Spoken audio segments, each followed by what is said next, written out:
Phil Harris and Josh Phegan come together in an incredible fortnightly podcast, Dream Big, Move Fast. A progressive, contemporary conversation on what it takes to be a dynamic thinker, leader, and role model. Backed with over 2 decades of friendship, trials and tribulations that teach from real-world experience and what it takes to dream big, move fast. Do you want to spend the rest of your life selling sugared water, or do you want a chance to change the world? Steve Jobs when recruiting John Scully from Pepsi. Phil, this is one of my favorite quotes of all time, right? Because it really gets back to purpose and what it actually is that you're going to go out there and achieve. And how ballsy was Jobs, right? You're going after Pepsi's CEO and you want to bring him in to go and look after Apple at the time. And it was like a really bold move. What are your thoughts about this quote and what does it conjure up for you about what's possible? It's an interesting quote. I don't know if anyone apart from Steve Jobs could get away with it. But, I like it. I mean, obviously, if you go back and you read the biography of Steve Jobs, they talk about this quote and how I guess it shows the conviction and the passion that Steve had at the time and what it was that him and his team were creating. So, yeah, great quote. As I said, maybe only Steve could get away with saying it. Yeah, I think the big conversation is, set a vision, man. Yeah. And it's started to get really clear. It's like, do you really want to run around the world just like literally solving everyone else's problem, or do you just want to come and build a great business with high sellable value? Like you start thinking about what you do, it changes how the conversation flows. It leads into an awesome one today because our whole conversation and theme is about becoming an infinite learner.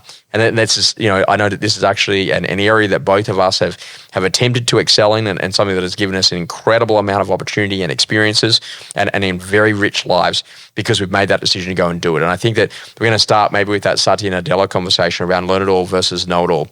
And it's, so picture this, right? You've just come in, you're the CEO of Microsoft. You're there and you're talking to the team and you say to your group of engineers, hey guys, how are we going building the cloud? And legit, one of your lead developers actually gets up out of the chair, walks over to the window, looks outside at the blue sky and says, what cloud?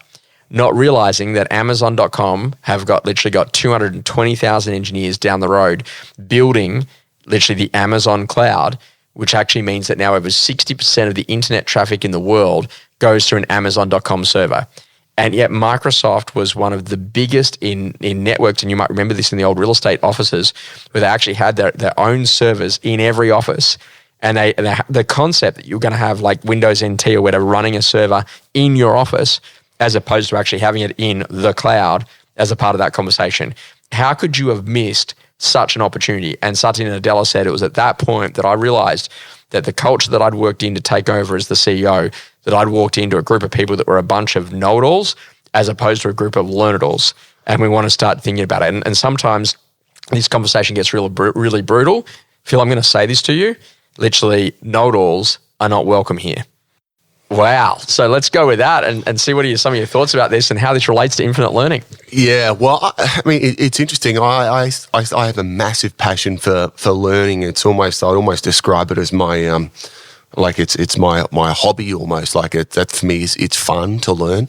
And I don't know where that's come from, Josh. I don't know whether that's out of my own insecurities almost, where I almost feel like I'm constantly wanting to learn, whether I feel like I'm the slowest guy in the room or I feel, whether it's my own insecurity that drives that desire to continue to learn, whether it be come along to your blueprint every single year, whether it be the next book, the next conference, the next whatever it might be. But yeah, it is probably confronting to say, know-it-alls aren't welcome. But yeah, I think the best leaders in the world, there's that. I call it the analogy. I call it, Josh. I call it business humility. Right? That to me, I say our strength at Harris Real Estate is business humility, which is there is something to be learned off of every single person that we interact with. Just because somebody might have a far smaller business than us, there's going to be something that somebody is doing that we can learn from them. And if our culture, both individually, myself as a person and as an organisation, if the culture is how can I just get a little bit better than what I was yesterday, have that humility to say that I don't know it all, there's something to be learned everywhere I go, I know that we'll continue to progress. So this is a great conversation though. Like, you've walked into many training rooms. Can you spot someone who is absolutely a know-it-all over a learn-it-all in under a couple of seconds? About 3 seconds. Yeah, how do you tell? Lack of note-taking, lack of engagement, and physical posture. Yeah, it's so crazy, right? Like I try to in every meeting that I go into take some sort of form of device that I can, take notes. I tend to have a preference towards a pen and paper, and sometimes depending on the situation, I might be doing it on a phone. But like the reality of it is, you've got to have a space where you're actually going to take it. And sometimes it might not even be what the presenter is speaking about. It might be triggering off some other ideas for me. But it's really important to actually be engaged and to actually be in the room. And Sam Zell said, something pretty interesting. He said, at the end of the day, you just never know when or where you're going to learn something. But you know what? If you put yourself in the situation where most of the learning happens, I bet you that you're probably going to learn something. So it's like, going into a training room, you're going to learn something if you're there.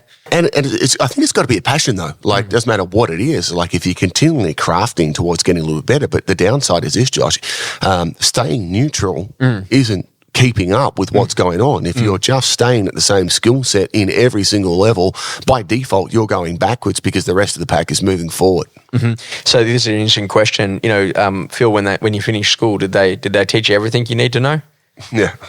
Right? And so you start thinking about that now. It's like literally the world's rapidly adaptive. Like, we didn't have that whole conversation around what mobilification was going to do, what social media was going to do, what AI was going to do, what the geopolitical issues across the world were going to do, what we were going to do to face a pandemic, like all of that sort of stuff. You get the whole conversation is that now you got to start thinking about it. So let's talk a little bit about about learning and around what it is. I was in a position that literally I was very lucky. I got to see my dad as a 6-year-old. I remember waking up in what I thought was the middle of the night. It was about 5 a.m. one morning. And literally, I was the middle of the night, and I walked out as a little kid, and I saw my dad there, with literally poring over the books. And at that stage, he was learning how to, be a commercial certificate of industrial practice and learning how to be a commercial agent when he was a resi agent prior. And it was pretty amazing to kind of watch that. And we were in the car on the way driving to open for inspections, and we used to listen to Zig Ziglar tapes. And I remember that as I'm Zig Ziglar, and I want to see you, and I mean you at the top. And we would listen to that, and then there was Brian Tracy and Jim Rohn and some of the greats that had come out, and a lot of those were very evangelical type preacher types. But that was in the 1970s and 1980s. They'd rush to the back of the sales training room, and they would buy the cassette tapes. And we used to call the car the University on Wheels. And so kind of we were just brought up into that. And I remember, I think it was like the Science of Self-Confidence, which was an old Brian Tracy program. And one day we had to go and sign a contract, and it was about an hour and a half away from the office to go and see the vendor. And Dad said, can you go and do that? And I literally, I made the decision. I was, okay, great, I'll take it. And I put the cassette tapes in the car, and I literally drove up, and the person that left the office was not the person that returned. Because literally I listened to that Science of Self-Confidence, and at the time, I've never been able to find it since, but at the time I was like, that was really pivotal, that literally there was some conversations and some things that were said that were deeply ingrained at that point that changed the type of person I became. And so I learned very quickly that you could actually access insight, knowledge, perspective that could radically change the game for you. And I could go from completely insecure and amateur into being professional in a very short period of time by getting access to the greatest minds and the greatest knowledge about things. And then I learned, okay, great. My dad had been an avid book reader, right? So there was lots and lots of books around the house, and I never really read past chapter 1, and it turns out neither did he. But, what Dad had taught me is that we had Tom Hopkins, which was had written a couple of books, The Art of Listening, The Art of Selling. And I remember that Dad would give the books to a new salesperson, and we would watch this year after year after year. And a new salesperson would come into the office and say, hey, go read this book. And, ultimately they probably didn't, and they'd hand the book back. And I remember the year that I became a salesperson, Dad gave me the red books to go and read. And so I went and read them. And after a week, I walked back into Dad's office and I said, oh, great, here's The Art of Listening or Selling, whatever it was. And I said, oh, man, don't forget, you got to take me out to lunch. And he's like, what are you talking about? I said, oh, like on page 168, you got in grey lead here. When you get to this point, let me know and I'll take you for lunch. Well, I'm ready for lunch. And in 20 years of running the sales business, he'd never had someone to come and collect the lunch. Yeah. And so that was where I was exposed to learning. And so I learned very quickly, okay, great. I got a lot of problems in my life, Phil. I go to amazon.com.au and I literally type the problem in there, and then I get a great book on that, and I've become an avid reader. And there's this whole thing about, I think that meetings suck. And so I went and I typed in meetings suck onto that search bar, and a book called Meetings Suck by Cameron Herold came up, and I read that, and foundationally it's completely completely changed the way that I run meetings. And so I had a quick look at it. I think in my Amazon purchase history, it's about 665 books or something that I bought over the course of the last 15 years. And I've got an addiction, right? But I buy lots. I don't read them all. But literally I have a look at the ones, and if it's a really good one and I get into it, then I read it right the way through. And if it's really pertinent, then I'm going to nail it. And there are some other books which are painful as hell. But I found that for $18 to $20, you can get insights from someone who's become a specialist around that particular area of skill set that you want to become great in. That's how I've made the decision to ultimately learn a lot in a very fast period of time. What are some of your insights on how you've gained knowledge and become that infinite learner? Yeah, it's interesting, like the learning journey, if I think about, and you mentioned Tom Hopkins, and that kind of really jolted some early memories for me. The first book that my boss ever gave me was called How to Master the Art of Selling by Tom Hopkins, which is probably the same book that you're referring to. And that was one of the first sales books that I ever read. Probably one of the first books that I had actually ever read kind of post getting out of school, right? Mm-hmm. Hungry caterpillar, straight to that. Yeah, it was pretty much it. I never finished school, so I kind of didn't do much reading there either. So, but what I learned very quickly, and particularly in a career of sales, Josh, is that you can very quickly what I call time collapse, which is if you take on board content and you absorb it in a book format, whatever it might be, you can literally take, what other people might take 10 years of kind of in the field trial and error osmosis approach to kind of learning.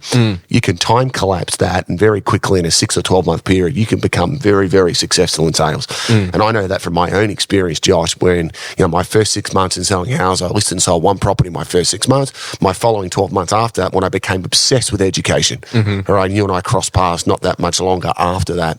I went from really battling away in sales to becoming totally absorbed in all of those people you just mentioned. Jim Rohn, Brian Tracy, Zig Ziglar, Tom Hopkins particularly. And it completely transformed my sales business. As I said, so as a 21-year-old not being able to list and sell, all of a sudden transacting 100 homes a year based on what I kind of learned through that process. So I think number one is understanding. For me, learning, it's about time collapsing. You've heard the analogy, how do you, stand on the shoulders of other giants, where you can take what other people have taken decades, if not lifetimes to learn, and you can take away those key points of information. I think it's really important as well to understand the blended learning approach in this day and age, Josh. Like I know for you and I, I'm constantly listening to a podcast. So if I'm in the car, I've got some basic rules where I'm listening to a podcast while I'm on the road. I was listening to a podcast on the way in to come and see you this morning. There's always a book kind of on next to my bed or on my pillow at night. Little habit hack for me is when I kind of make the bed in the morning, put my book that I'm going to read that night on my pillow, so I'm not tempted to jump into bed and kind of flick through kind of my phone or whatever it might be. So I'm reading at night. Next one I'd say is make sure you've got great mentors in your life. So I'm learning from podcasts, I'm reading books, and I've got other people like yourself in my life who are industry best practice. And then on top of that, I'm doing formal education, whether that be going to courses online or in person or visiting people I know. So I think having a blended approach to learning is really important as well. And that's really the power of great mentors, right? Is that if you have a look at each area of your life and you go, okay, great, travel, adventure, creativity, legacy, your spiritual life, what it is that you're doing instead of your professional life, what you're doing in terms of your personal life, your family, your relationships, your health, all of that stuff. Why don't you just have a mentor in each? And so one of the things that I hooked on to really early is let's say, okay, let's call those buckets, whatever those 10 or whatever are. Who's the best person I know at travel? Who's the best person I know that's got great relationships? Who's the best person I know that's phenomenally fit? Who's the best person I know financially? And then, okay, great, and how do I get in front of them? And so, I made the decision to say, okay, great, it must be lonely when you write a book and you don't know if it has impact. So I just started picking up the phone and ringing authors and say, let's hang out. And it was crazy because, Dr. Edward Hallowell had written a book called Crazy Busy, which was how to deal with ADD and ADHD. And I kind of, either I've got it or I've worked with a lot of people that do. And long story short, I'm like, okay, great, undiagnosed, let's go and hang out with this guy. So I rang up Dr. Edward Hallowell and said, hey, my name's Josh Phegan. We haven't had the opportunity to meet us yet. I'm going to be doing a conference over in Seattle. Would you like to come and speak at it? And, he's kind of like, almost like, what is this? I've never had someone just ring up and say, hey, come and do that. I said, well, I'd like you to do it. I rang Howard Behar, which was the former CEO of Starbucks underneath Howard Schultz. I said, hey, man, I'm doing a conference. You want to come and speak at it? He's like, yeah, okay, great. I rang Hillary Corner. I got her to come over to Tokyo and do a conference for us. And then literally cut to the chase, Stuart Levine, I rang up Stuart Levine and said, hey, Stu, I'm going to be running a conference called List, Sell, Negotiate. I want you to come over to Australia and come and speak at it. And he was like, what? I was like, yeah, I just want you to come and do that. And it was interesting because the CEO of Jealous Craig, a guy by the name of Nick Dowling, he took me out for lunch one day and he said, hey, I'm just going to say something to you that not many people are probably going to tell you, but I'm going to literally tell you about something that I've witnessed in what you do, which I think is a really great attribute, and I think you should do more of it. I said, oh, what is that? He goes, you ask people questions that other people wouldn't ask them. He goes, who would think to pick up the phone and just ring Stuart Levine and say, hey, do you want to come out to Australia? You want to come and do this speech? And you create opportunity by asking questions. And so naturally, when I was going to New York, who do I know in New York? So I literally sent Stuart a message, said, man, I'm coming to New York. You want to go for lunch? And Stuart and I actually went and sat, and we had a great lunch in New York, and it was a really great experience to go and do that. And I got the chance to sit next to one of the greats who'd written a phenomenal book that's changed the course of many people's lives just by asking the question. So to me, infinite learning is about putting yourself in the position that others people wouldn't put themselves in the position of and actually get in front of it. I tend to think that the world is quite confused. There's a lot of information coming at you. We're in the information economy, right? And people are like, generative AI, it's fantastic. It's going to go and create all this knowledge. But the interesting thing is I just don't want to know. I actually want to do direct and deliberate application. So talk to us about the difference there, Phil, between learning something and putting it into place and learning through it and experiencing it and failing with it and winning with it, to actually get real benefit out of the learning that you've gained. Well, I think it's a real combination of both, isn't it? Right. So there's the theoretical side of things, which is from reading books, and that every year I start my year in the US at a college over there, and I do a kind of an in-depth kind of 10 days of solid learning. That's my January every single year. I do that. So you've got to take things in a practical sense. And then there is no substitute for actually taking it to the road and actually learning it and stress testing it and using it. And you and I both know that there are so many people that become incredibly successful in business who never finish high school or never finish with an MBA or a university degree, but they've taken that combination of having a real thirst and a passion for learning. So learning concepts, learning ideas, taking it out to the marketplace, being brutally punished for not getting it right, and then coming back and transferring it and getting it right and applying that into the real world. So I think from my perspective, that's been my journey with learning, is that theoretical learning and then stress testing in the real world. I like some of the best learning I ever had was on the way to or from a listing presentation, and Dad or Pete, who was one of our sales guys at the time, would just say, never do that again. or that was really good. Where did you learn that? And that's the whole key thing, is you got to try stuff. That's how I would also try it. So, I never forget, one of my first ever jobs was working at Sanity music stores. I used to sell CDs, right? And back then it was Lou Bega, I think Mambo No. 5 was the song of the moment when I was working in that store. And the thing that we learned really, really quickly was that ultimately we had to use initiative. So we were taught that literally customer walks in the door within the first 15 seconds, morning, welcome to Sanity, anything I can help with, let me know. And we just had to do it with a big smile. And the initiative was a big thing. So ultimately, okay, great, I want to learn how to do this. Often, if I'm going to get a new piece of software or some new app or something that we're going to go and use, I'm going to try it out. I'm probably going to read through the table of contents, have a bit look at how do you do this. I'm going to search on YouTube on how do you do it. I'm going to literally watch it. And I love hunting bugs or issues and getting those resolved. And it's a bit sick, but it's just one of those things I'm naturally really good at. And I learned that because I was inquisitive. How important is it for people to have an inquisitive mind and being open, right, as opposed to an open mindset as opposed to a fixed mindset about what's possible and learning? I think the inquisitive part, Josh, that's the secret sauce, right? That's where it starts. So if you are completely inquisitive and you have a desire to continually get better, it's kind of where those dots start to connect, where you go down that journey of, okay, where I'm at in my career right now, or my family life, or my spiritual life, or my physical or mental health, whatever it might be, I'm not quite where I want to be. I'm inquisitive about the process of, okay, what's the gap? The gap between where I am and the reality of where I want things to be. And then you go down an education path. And for me, it's always, what's the quickest way that I can get there? And I'll go back to those tools. Is it a mentor? And I like what you said before as well about having multiple mentors in your life. Too many people I know, they're searching for just the one mentor in their life is going to help them mentally, physically, emotionally, spiritually, financially, the whole lot. Whereas and I know there's very few people on the planet that are great at all of those things.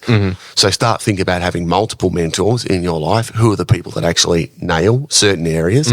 And then secondly, start looking at the education programs that you can put in place of where that information is going to come from and how you can actually continue that process of improvement. So I'm going to ask you about retention of knowledge that you gain. And also then we're going to jump into deep work, like really putting it into play. So for me, the way that I have learned and it works for my learning style is that when I read a book, ideally I try to read a chapter at a time. And I've got to be into it. So you've got to read that chapter. I'm a bit different. Peter Knight, one of my mentors from the UK, he said to me, okay, Josh, have a couple of books on the go at the same time. That way, if I've got something that's really technical and tough and I don't feel in the mood for that, I can go and read something over here that's a bit more energy uplifting, and so then that's been quite useful to me. And I read with a highlighter in a physical book sense, or I happen to use a Kindle, I'll highlight. And what I actually do is that what I love about the Kindle stuff is that all of those highlights are actually there and they're stored up in the cloud, so that then that way you can go and re-access those highlights. So I will read, I will highlight. Once I've highlighted and I've finished the book, I'll then go back out and I'll re-type out all of the highlights. So then that way I've actually been re-exposed to that information, that quote, and sometimes I just fall in love with words. And the benefit of doing that is that then I actually get a much higher level of retention. Any tips from you about retention, and then move us into the conversation around deep work about really putting that skill into practice to get it to a point where you become exceptional at it? First things I agree, just going back in relation to the, books on the go at the same time. So I'll only ever have 2 books on the go at the same time. I'm not one of those people you go and you see multiple books all over the place. I can't do that. I kind of find I have limited mindset of being able to focus. So I'll only ever have 2 books. One will be a business book, so I'm continuously looking to improve in business. And the second one will be a growth book. So it could be a biography of a person, or it could be personal spirituality, whatever it might be. So nighttime when I'm going to bed, I'm going to read something around soul reading. I'm not looking to read, 5 strategies for rapid growth at, 9:15 at night. That's not what I'm reading, right? So I'll read something that feeds my soul. Does Mrs. Harris ever change the book? Yeah. So I'll feed my soul at night, but I'm not looking to, I don't want my brain ticking over, part of my kind of sleep, pre-sleep protocol. In terms of retention, and I'm definitely not saying I'm right, because I feel as though I'm quite one-dimensional a little bit in kind of the skill set of what I do, but I do limit myself to certain topics and certain authors, and I have a set of books in my life, Josh. I'm continually reading multiple books of different authors all the time, but I seem to have about half a dozen books in my life that are no longer books. They're like operating manuals for how I run my business and how I run my life. So, the basics, I use a highlighter and I write notes and I refer back to. But for whatever reason, I seem to have about 6 books that are manuals that are no longer books, they're manuals in my life. So becoming I go back there all the time. So becoming like that deep learning, right? So one of the things that I, and you might not remember this, but I'm actually a qualified speech and drama teacher. So the Associate Australian Guild of Speech Performer. So when I was from age 6 right the way through to 16, I was taught to do performance.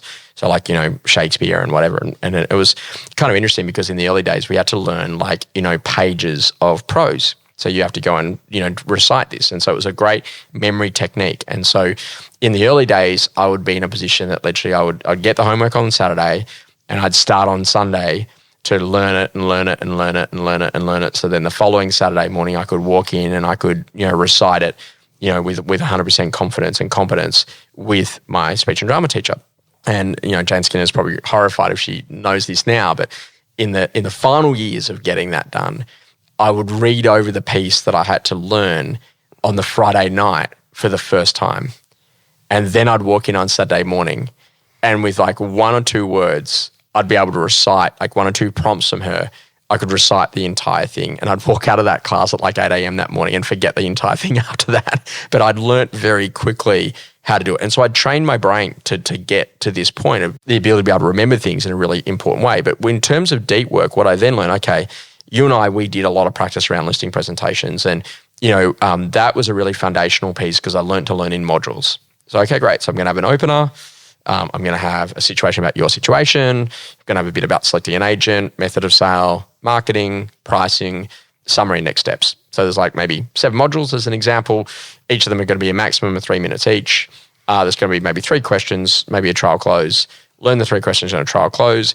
And maybe there might be an anchor diagram or a specific visual. So an anchor diagram triggers the conversations. So you know what you're going to do in your opener, or you know what you're going to do when you're talking about sale method or whatever. And then ultimately then you might have a visual that you then use or show to demonstrate the story. And if you can get that together, then you nail it. And so I learn little module by module, and I don't move on to the next module until I got the first module nailed.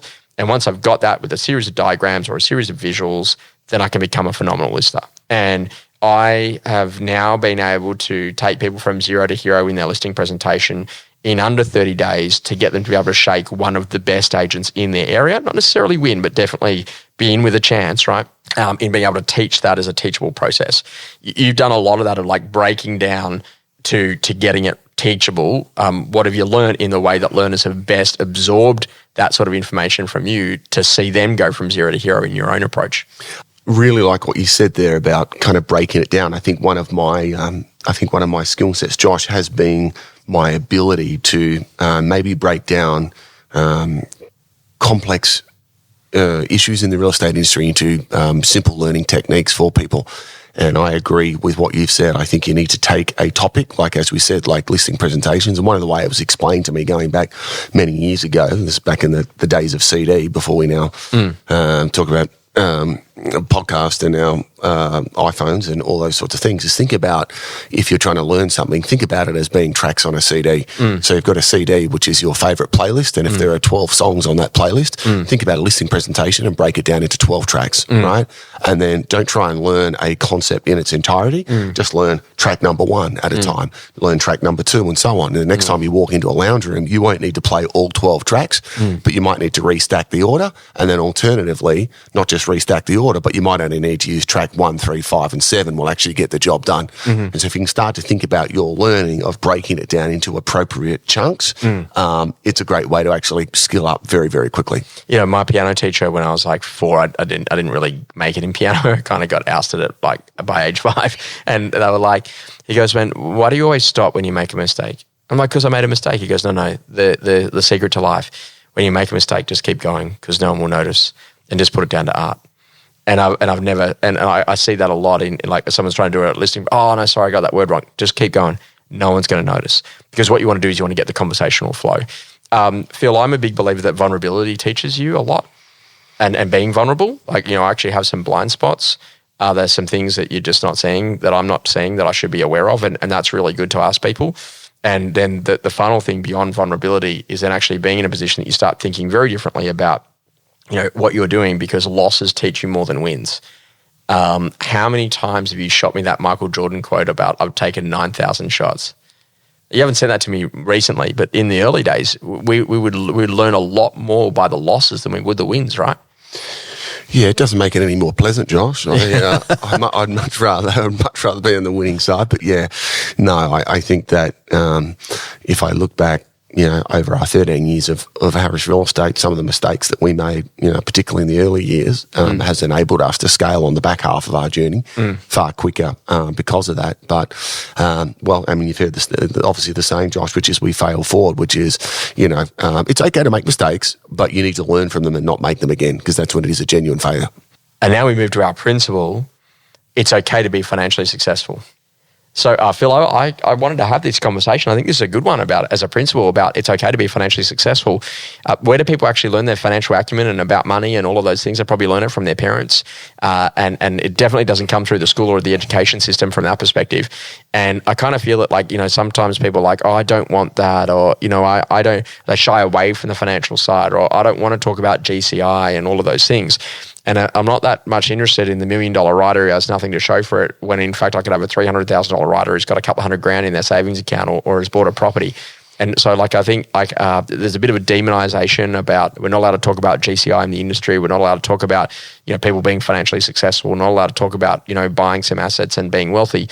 Whereas I actually think it is actually okay to be financially successful, because if you've got financial resources, you can employ more people, you can build better systems, you can give back, you can help to build a better community. What are your thoughts about that as a basic principle? Well, finance is a very, it's an interesting one, depending, you know, and a lot of this is kind of can be ingrained in the way that we were brought up, right? Yeah. You know, I can certainly say from experience, Josh, that Financial success is probably only something that I've really, become relatively comfortable with, I would say, in the last few years. Like real estate has been very good to me, and it's done, things for me that I could have never possibly imagined. I would say that I probably wrestled with that for many years, almost carrying a form of guilt about, but you got to think about it. They are conflicting viewpoints, which I have now realised, and my father's been very good explaining this to me, that you can't have a viewpoint which is you want to be an incredible leader, run an incredible real estate business, become the very best version of yourself, be successful, help other people to achieve, and be broke at the same time, right? They are two completely counter. You can't be successful and not be financially successful at the same time. And so now I've really probably arrived at a place where I'm very grateful for the financials that I've been blessed with. But as you said, you shouldn't apologise for that. But now with financial success, you can do far more for others than I possibly could ever do when I didn't have financial success. So you can serve more people, you can grow more people, you can build a better business, you can have a greater impact in the community. If you want to give more money away, you can do that, but there are far more greater things that you can do. But with that money, obviously comes greater responsibility as well. Feeling good and ready for more? Thanks for joining us On Dream Big, Move Fast.